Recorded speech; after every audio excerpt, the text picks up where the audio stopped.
অনৈতিক কার্যকলাপে লিপ্ত থাকা অবস্থায় নারী পুরুষদেরকে আটক করা হয়েছে, মামলা হয়েছে। ঠিক আছে, এখানে নির্বাহী ম্যাজিস্ট্রেট আসছিলেন, তিনি এখানে সেটা তাদেরকে নিয়ে গেছেন, মামলা দিয়েছেন। ঠিক আছে, জরিমানাও করেছেন। জরিমানা করেছে না? জরিমানাও করেছে, সাজা দিছে, জরিমানা করছে এখানে অনৈতিক কার্যকলাপের জন্য। এখন এই যে ইমান আকিদার নামে যারা আমাদের হুজুররা অ্যাকোমোডেট হয়ে ওনারা একটা প্রতিবাদ সমাবেশ করছে, এখানে এটা হয় কেন, একটা পার্কের নামে, সেই প্রতিবাদটা ওরা শান্তিপূর্ণভাবে করার কথা।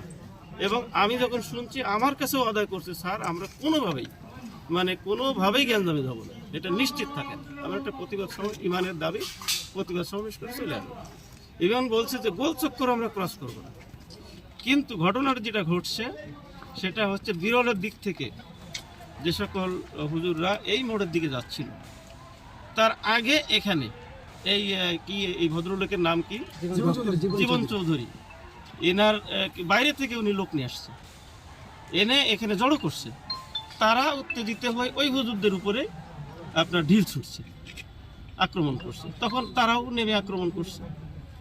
তারপরে যেটা আপনারা দেখলেন এটা।